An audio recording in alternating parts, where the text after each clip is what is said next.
막스 비어라는 사람의 소설 중에 행복한 위선자라는 소설이 있습니다. 주인공의 이름이 로드 조지 헬이라는 사람인데요. 악하고 굉장히 비열한 사람입니다. 그러다 보니까 이 사람의 얼굴에도 그 악함이 고스란히 묻어 있었죠. 사람들은 이 사람의 얼굴만 봐도 두려워했습니다. 그런 그에게 사랑하는 여인이 생겼습니다. 미얼이라는 이름의 소녀였는데요.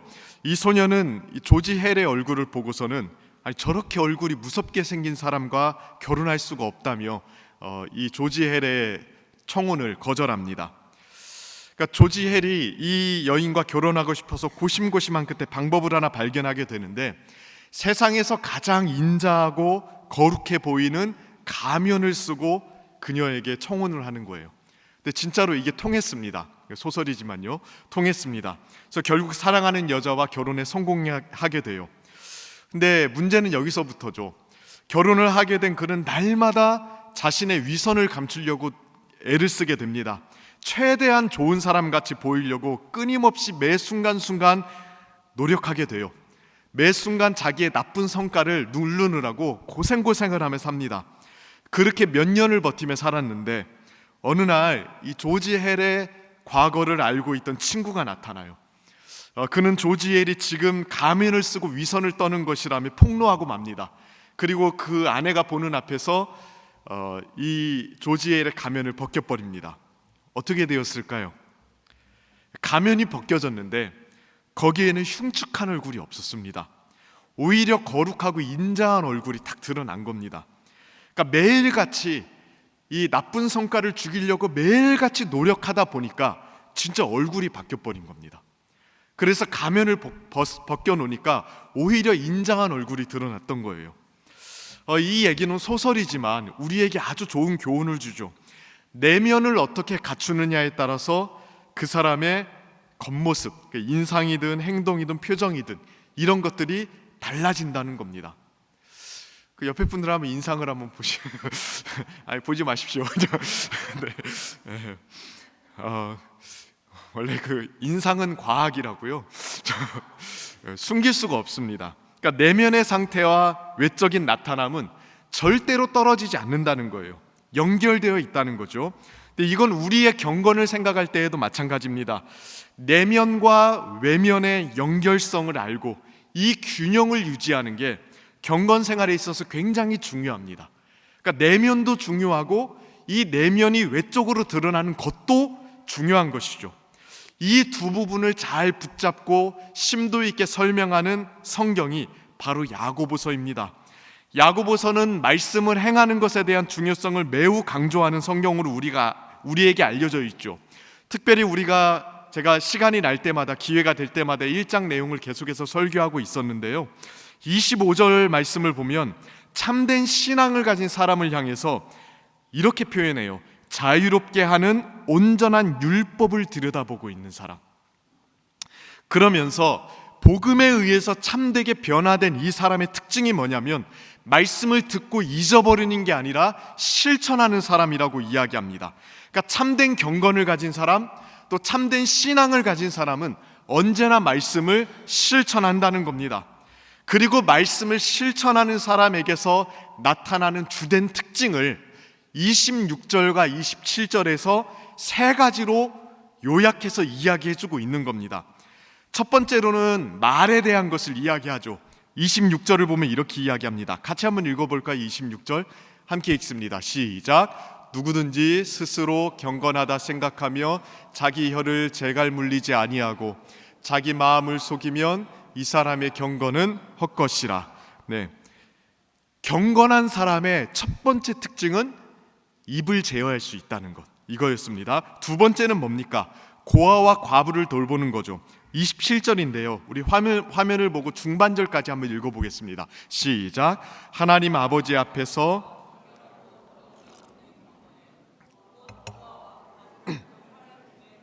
네, 이게 참된 경건이 가지는 특징이에요. 이 두 가지를 이야기하고 나서 이제 마지막으로 세 번째로 강조하는 내용이 무엇입니까? 자, 27절 하반절 말씀인데 오늘 집중해서 생각해 볼 내용입니다. 27절 하반절 말씀, 우리 화면을 보고 한번 같이 읽어볼까요? 네, 자기를 지켜, 여기부터 한번 읽어보겠습니다. 시작. 자기를 지켜 새 속에 물들지 아니하는 그것이니라. 이 세 가지가 경건한 사람의 특징인데, 이 세 번째 내용 있죠. 새 속에 물들지 아니하는 그것. 이 세 번째 내용은 조금 독특합니다. 앞에 첫 번째와 두 번째 내용과는 조금 다른 특성을 가지고 있습니다. 이 다른 특성 때문에 야고보 사도는 우리가 조금 더 균형 있는 신앙생활로 나아갈 수 있도록 돕고 있습니다. 자, 첫 번째 내용과 두 번째 내용, 그러니까 말에 대한 내용과 자비를 베푸는 것에 대한 내용만 있으면 경건에 대해서 자칫 오해할 수 있는 가능성이 좀 많이 생기는데, 세 번째 내용을 이야기함으로써 균형을 맞추고 있는 겁니다. 그럼 이 세 번째 내용, 자기를 지켜 새 속에 물들지 아니하는 것, 이것은 어떤 것을 강조하고 있는가? 오늘 좀 생각해 볼 겁니다. 두 가지인데요. 첫 번째로는 경건이라는 게 단순히 행동의 차원의 문제가 아니라 내면에 관련된 것이라는 걸 강조하고 있는 겁니다. 자, 야고보서를 제가 계속해서 설교하면서 강조했던 게 뭐냐면, 우리의 신앙이 절대로 관념적이 되어서는 안 된다는 것. 이게 사실 야고보서가 대놓고 강조하는 것이었습니다.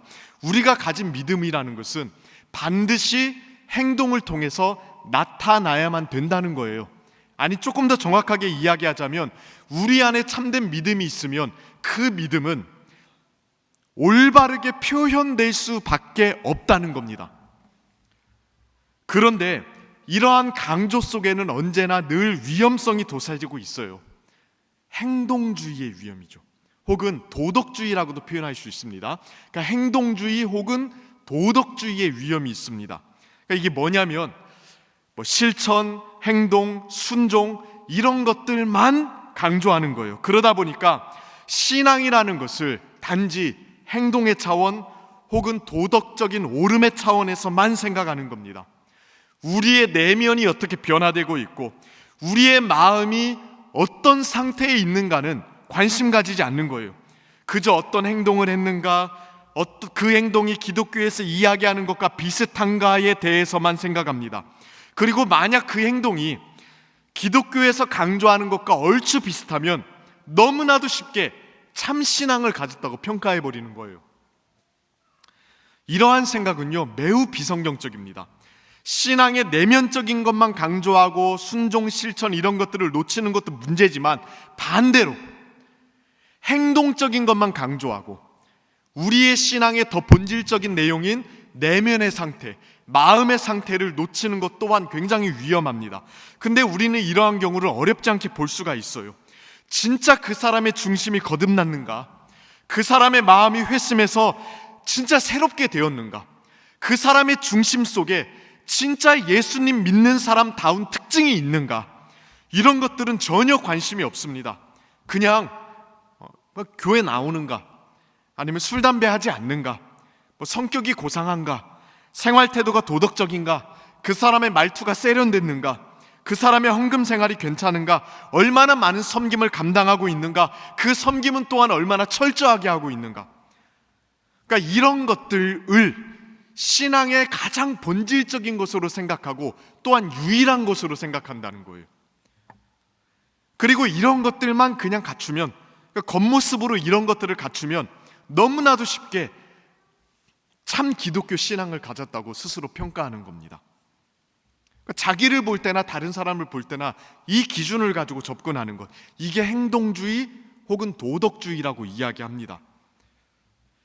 그러나 이러한 외적인 변화들, 또 순종, 실천, 행동 이런 것들은 어디까지나 변화된 내면의 결과로서만 가치가 있는 거예요.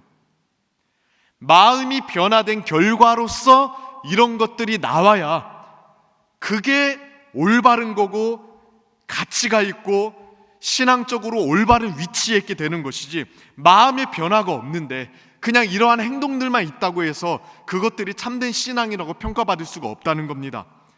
어떤 분들은 이렇게 생각할 수 있을지 모르겠습니다. 목사님, 마음에 참된 신앙이 없는데 이런 행동을 하는 게 가능하겠습니까? 이런 행동을 하는 건 당연히 마음속에 참된 신앙이 있기 때문에 그렇게 하는 거 아닙니까? 이렇게 생각하시는 분들도 있을 겁니다. 물론 그 말도 맞습니다. 그러니까 참 신앙이 있기 때문에 그런 행동이 나오는 것들도 분명히 있습니다. 그러나 사람이요, 그렇게 단순하지가 않더라고요. 마음에 참 신앙이 전혀 없는데도 이렇게 행동하는 것 또한 가능합니다. 바리새인들을 한번 생각해 보십시오. 어느 누구보다도 이 바리새인들의 상태에 대해서 예민하게 규탄하셨던 분이 바로 예수님이셨습니다.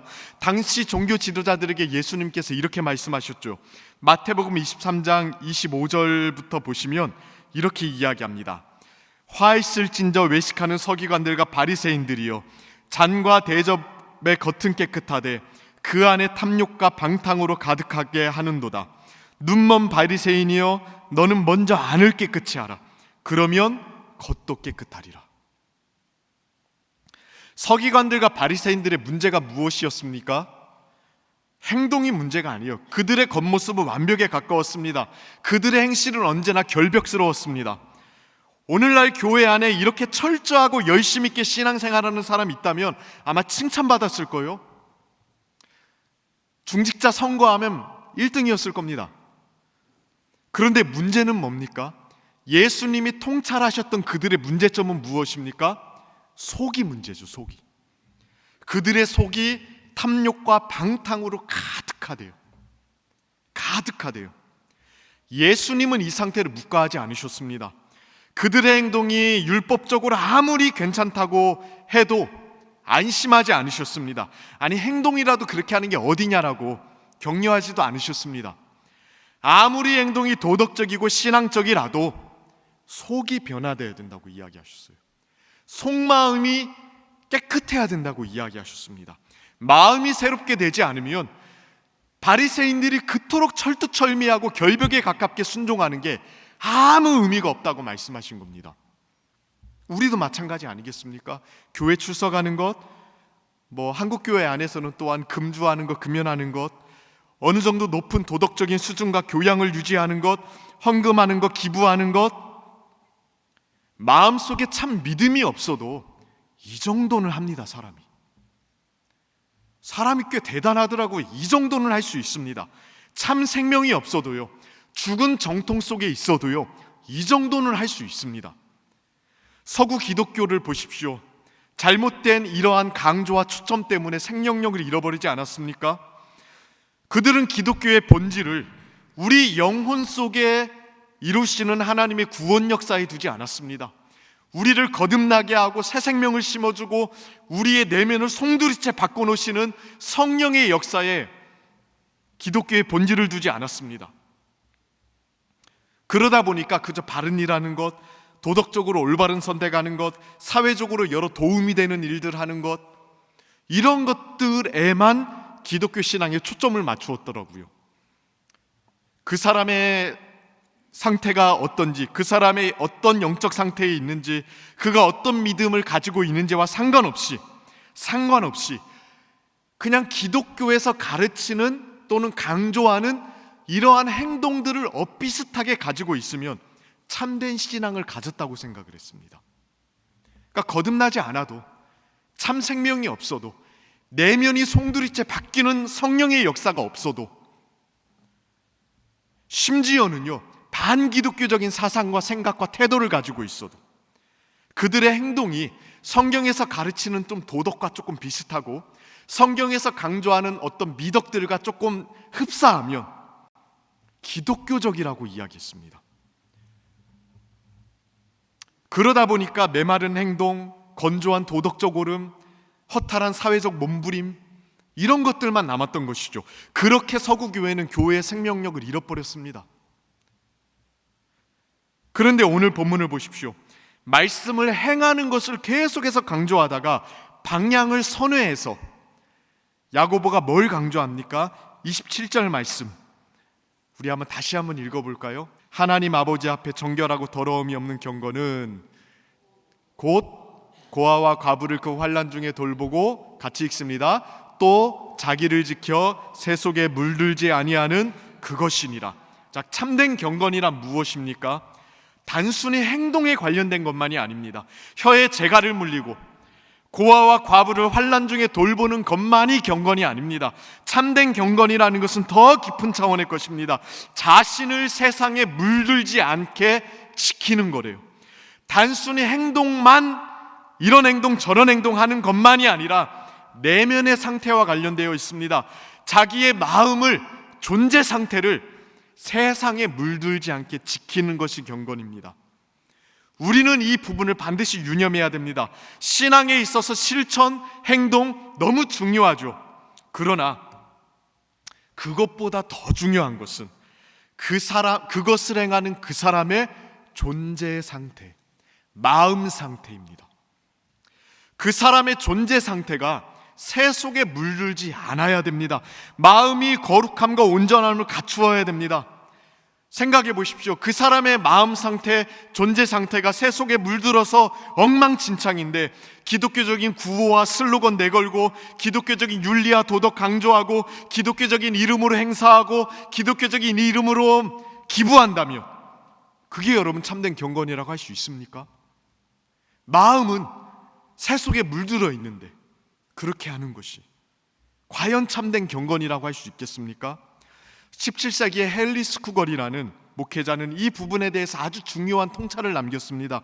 그는 인간 영혼 안에 있는 하나님의 생명이라는 아주 중요한 책을 썼는데 조지 필드는 이 책을 찰스 웨슬리에게 받아 읽고서 신앙의 본질에 눈을 뜨고 회심하게 됩니다.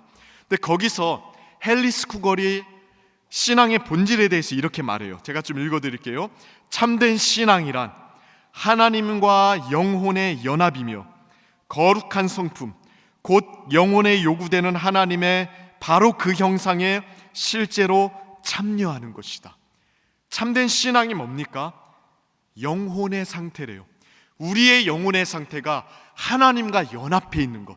그래서 그 결과로 우리의 존재가 거룩한 성품을 가지게 되는 것.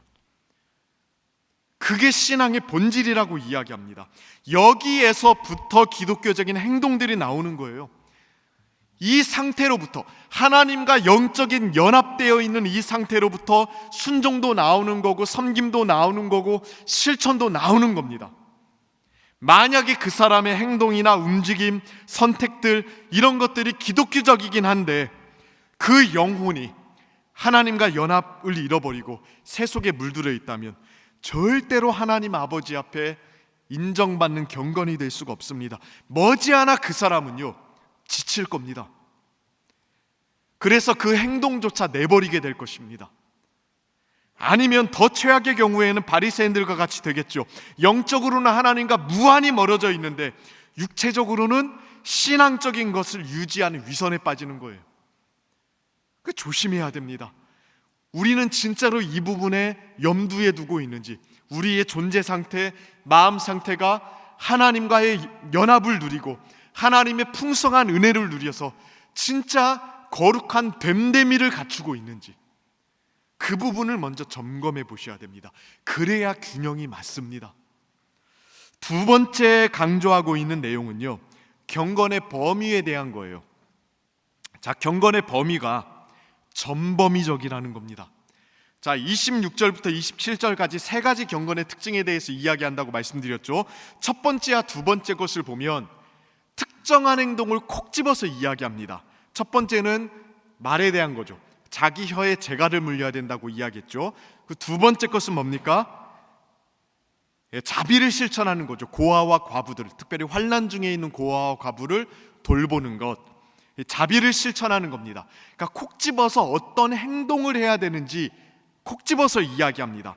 그런데 세 번째는 그러지 않습니다. 자기를 지켜 새 속에 물들지 않게 하는 것. 이건 조금 다소 좀 추상적이고 포괄적인 내용 아닙니까? 이 부분을 조금 정확하게 번역하면 이렇습니다. 세상으로부터 스스로를 흠이 없도록 지키는 것, 이렇게 번역할 수 있어요. 우리말 성경에는 새 속에 물들지 않는 것 이렇게 되어 있지만 이것도 아주 좋은 번역이라고 생각합니다. 세상의 영향력을 굉장히 교묘하게 표현한 거기 때문에요. 조금 더 직역하자면 세상으로부터 스스로를 흠이 없도록 지키는 겁니다. 그러니까 경건이라는 건 세상을 상대하는 거예요. 그죠? 몇몇 행동에 국한된 게 아니라 세상을 상대하는 겁니다. 이 세상이라는 게 뭘까요? 5대양 6대주를 포함한 이 유니버스, 이 지구와 우주를 말하는 걸까요? 그렇지 않습니다. 그것도 포함하는 내용이겠지만 굉장히 포괄적인 의미를 담은 단어예요. 이 존 메가더라는 이 목회자는 이렇게 설명합니다.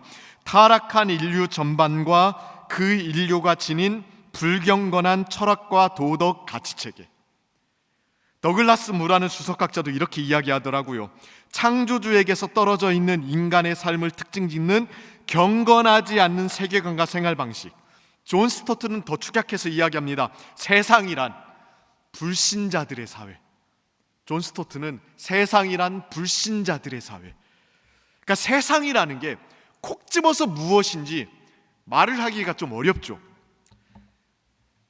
하나님에게서 멀어져 있는 불경건한 세계관, 철학, 도덕, 가치, 생활 방식, 관계 방식, 사회 질서를 총칭해서 세상이라고 한대요. 이러한 것들은 언제나 어디서나 계속해서 우리 삶에 영향을 미칩니다. 굉장히 다양한 루트로 세상의 세계관, 철학, 도덕, 가치체계, 사회 질서, 관계 질서 이런 것들이 다양한 루트로 언제나 어디서나 우리에게 영향을 미치고 있습니다. 그런데 손에 잡히진 않아요. 눈에 딱 보이게 어디 있다고 콕 집어서 이야기할 수가 없습니다. 그러지 않습니까? 그런데 야고보는 이 세상을 상대하는 게 경건이래요. 명확히 보이지는 않지만 언제나 어디서나 다양한 방식으로 우리의 발 뒤꿈치를 잡고 우리를 넘어뜨리는 이 세력, 우리를 참 신앙에서 멀어지게 만드는 이 포괄적이고 다양한 이 세력을 상대하는 게 경건의 특징이라고 이야기합니다. 그러니까 경건이라는 건 이러한 세상을 상대하는 거기 때문에 언제나 전범위적입니다. 그러니까 몇 가지 행동에만 국한될 수 없다는 거예요. 교회라는 특정한 반경에 관련된 것도 아닙니다. 그러니까 생각해 보십시오. 단순히 특정한 어떤 행동하지 않는다고 해서 세상의 영향력으로부터 자유로울 수 있습니까? 그러니까 기독교인들은 담배 같은 거 잘 안 피잖아요. 여러분, 그 담배 안 피면, 피라는 얘기는 아닙니다. 담배 안 피면 세상으로부터 자유로운 겁니까? 그런가요? 그러지 않죠. 아니면 단순히 어떤 행동을 한다고 해서 세상을 극복하게 되는 겁니까? 그러지도 않습니다. 아니면 어디 특정한 장소에만 가지 않으면, 나이트클럽이라든가 여러분 나이트클럽 갈 나이는 아니시죠? 어디라 캬바레? 이런 데만 가지 않으면 그럼 세속에서 자유로워지는 것입니까? 그러지 않습니다. 우리가 사는 모든 생활의 공기 속에 세상에 영향이 미치고 있습니다. 집에만 있어도 온갖 루트를 통해서 우리 안방 깊숙한 곳까지 세상이 파고 들어옵니다. 세상의 영향력이라는 것은 특정한 시간, 특정한 장소, 특정한 사람들에게만 있는 게 아니에요. 언제나 있고요, 어디에나 있고요, 무수한 방법으로 우리에게 다가옵니다. 심지어 우리가 가장 거룩하다고 생각하는 예배 가운데서도 세상의 영향력이 침투할 수 있습니다. 야고보서 2장을 보시면 우리가 그 충격적인 실상을 보게 됩니다. 교회 안에 어떤 일들이 있었습니까? 예배에 나온 사람을 차별하는 일이 있었어요. 금가락지를 끼고 아름다운 옷을 입고 오면 대접해주고, 남루한 옷을 입은 가난한 사람들이 오면 하대하는 일이 있었습니다. 그러니까 사람의 겉모습을 보고 판단하는 거, 이거 세속적인 거 아닙니까? 기독교적인 세계관으로는 사람을 그렇게 보지 않습니다. 세속적인 안경을 끼고 볼 때만 사람을 그렇게 차별하거든요. 근데 교회에 나온 사람을 그렇게 교회 지도자들이 차별을 했대요. 충격적이죠. 하나님 나라의 질서를 가장 아름답게 나타내야 되는 예배 가운데 세상이 깊숙이 들어온 거예요. 그러니까 어디에도 영적인 안전지대는 없습니다. 중세 수도원도 한번 생각해 보십시오. 수도원에 왜 사람들이 모여들었을까요? 그들은 세상이라는 곳을 피해서 하나님께만 집중해서 살려고 수도원에 몰려들었습니다. 세속을 떠나서 내 삶을 하나님께 바치겠노라고 그들은 수도원에 들어왔습니다. 물론 그 중에는 평생 흔들리지 않고 주님을 붙든 사람들도 있습니다, 분명히. 그러나 여러 기록들을 보면 수많은 수도원들이 어떻게 되었습니까? 물질적인 탐욕, 권력욕, 성적인 타락, 이런 것들이 뒤범벅되어 망가진 수도원들이 정말로 많이 있었죠. 그러니까 수도원도 세상이 되어버립니다. 그러니까 세상이라는 건 그런 것입니다. 손에 잡히지 않습니다. 눈에 명확하게 콕 집어서 어디 있다고 이야기할 수도 없습니다. 그러나 언제 어디서나 사방에서 우리의 삶 속에 침투해 들어옵니다. 그래서 경건이라는 것은 이 세상을 상대하는 거기 때문에 전범위적이에요. 언제나 어디서나 어느 때나 어느 장소에서나 우리는 경건을 위해서 힘써야 됩니다. 어디 좀 안 간다고 완벽하게 세상으로부터 자유롭게 되는 게 아니에요. 교회 좀 나온다고 세상으로부터 안전해지는 게 아닙니다. 세상을 언제나 상대해야 되는 일들이, 어디에서나 상대해야 되는 일들이 있다는 겁니다. 교회에서도 우리는 세상을 상대해야 됩니다. 그래서 교회의 세속화를 막아야 되죠. 직장에서도 우리는 세상을 상대해야 됩니다. 가정에서도 우리는 세상을 상대해야 돼요. 그러면 우리 한 단계 더 나아가서 그럼 이 세상을 어떻게 상대하면 좋을까요? 우리 27절 말씀 우리 여러 번 읽는데요, 마지막으로 한 번만 더 읽어볼까요? 한 번 더 읽어보겠습니다. 시작. 하나님 아버지 앞에서 정결하고 더러움이 없는 경건은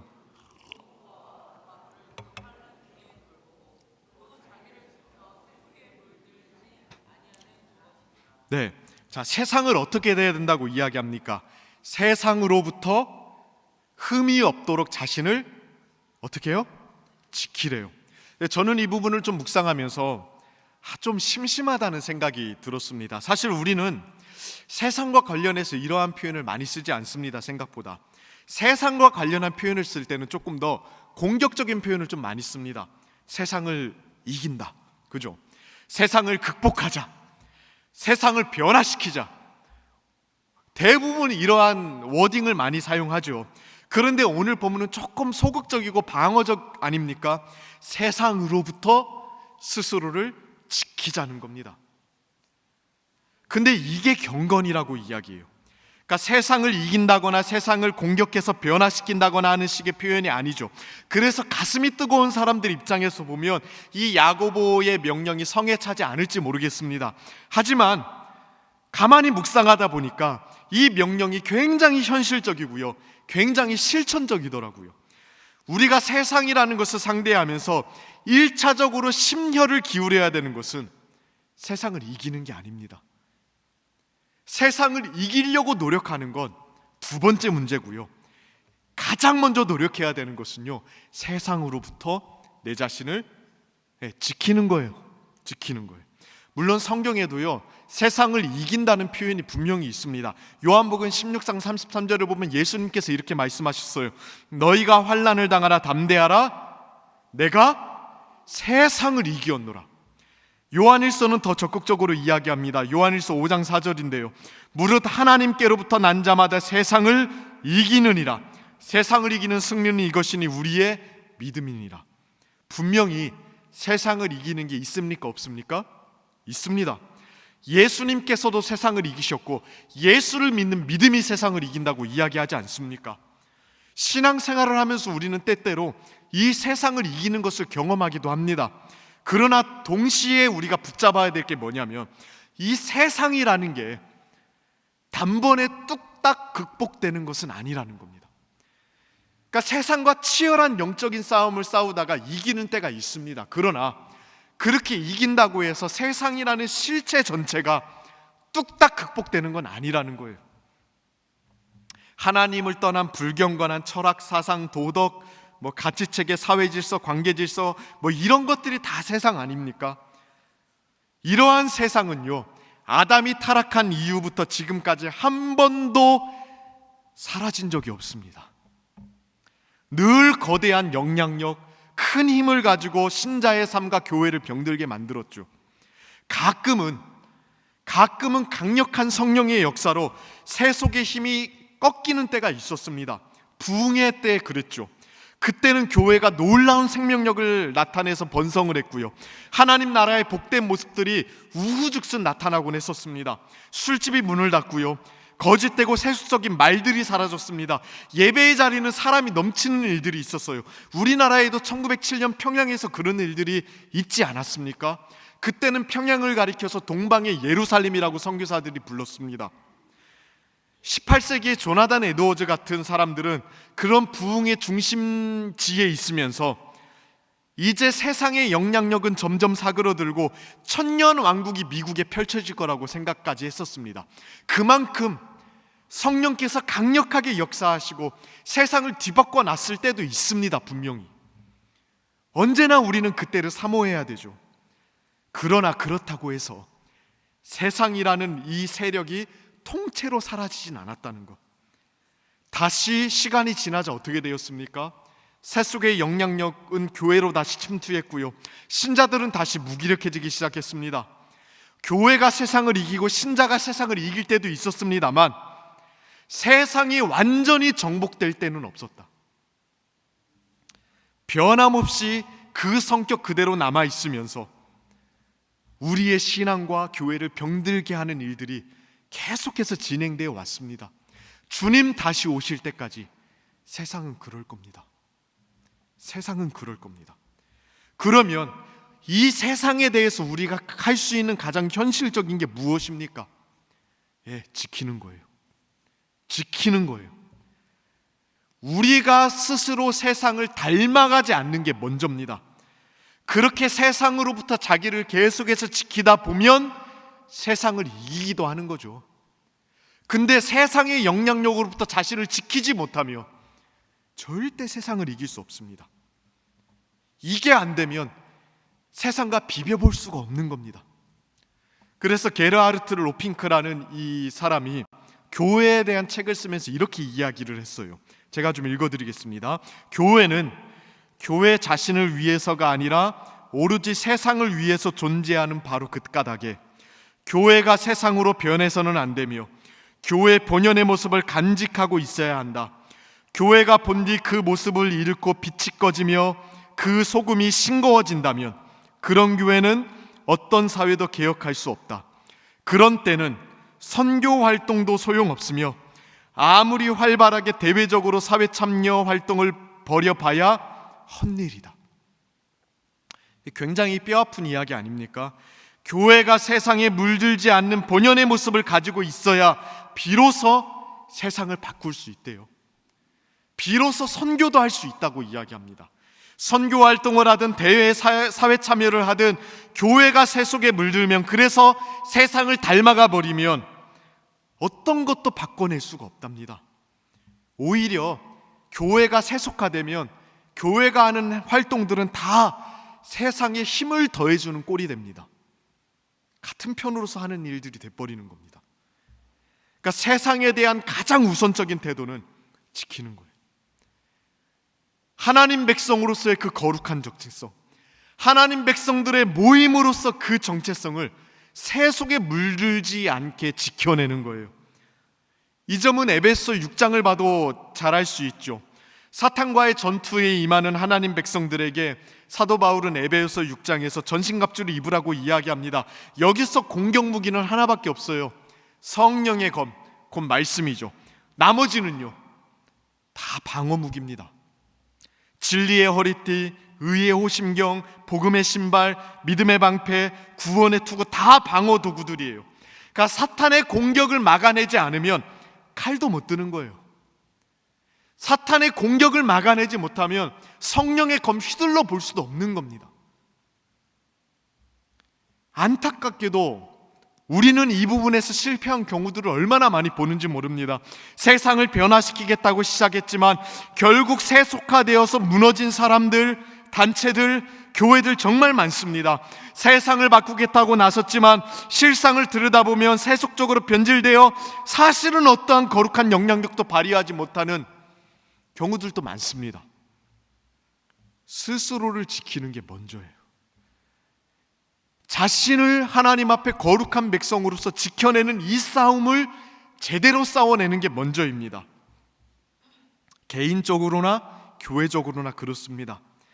이 세상의 영향력에 잠식당하면 말을 온전하게 하는 것도, 고아와 과부를 제대로 돌보는 것도 의미가 없습니다. 백만금 천만금을 기독교 사역에 써도 소용없습니다. 타락한 세상의 영향력이 이미 우리 안에 들어와 있는데 어떻게 세상을 바꿀 수 있습니까? 그러니 늘 깨어 스스로를 지켜야 됩니다. 특별히 오늘 본문에 나오는 지키다라는 단어가요, 의도적으로 마음을 써서 어떤 상태를 계속 유지시키는 데 사용되는 단어예요. 신약 성경에 굉장히 자주 나오는 단어인데, 특별히 사도행전 16장 23절을 보면 간수가 옥에 갇힌 바울과 실라를 지킬 때 사용된 단어입니다. 생각해 보십시오. 간수가 죄수들을 어떻게 지킬까요? 어떻게 하든 그냥 내버려 둡니까? 그러지 않죠. 계속 신경을 씁니다. 죄수들의 일거수일투족을 감시합니다. 혹시 수상한 짓은 안 하는지, 밥은 잘 먹는지, 혹은 이상한 낌새는 없는지 계속해서 점검하지 않겠습니까? 그렇게 스스로를 지켜야 됩니다. 자기가 자기의 파수꾼이 될 수 있어야 됩니다. 그래서 세상의 영향력이 교묘하게 우리를 뒤틀리게 만들진 않았는지, 세상의 가치관이라는 안경을 쓰고 우리가 사람들을 보고 있는 것은 아닌지, 우리의 가정, 우리의 일터, 나의 예배 생활은 지금 어떤지 점검이 돼야 됩니다. 파수꾼처럼 지켜야 됩니다. 그리고 이렇게 수시로 자신을 점검할 수 있는 방법은요, 딱 하나밖에 없어요. 계속해서 말씀 앞에 서는 거예요. 말씀을 통해서 자신을 계속해서 비춰봐야 점검이 되고, 점검이 돼야 지킬 수도 있는 거 아닙니까? 존 칼빈은 하나님의 말씀이 거울이 되어 우리의 오점을 보여준다고 이야기했습니다.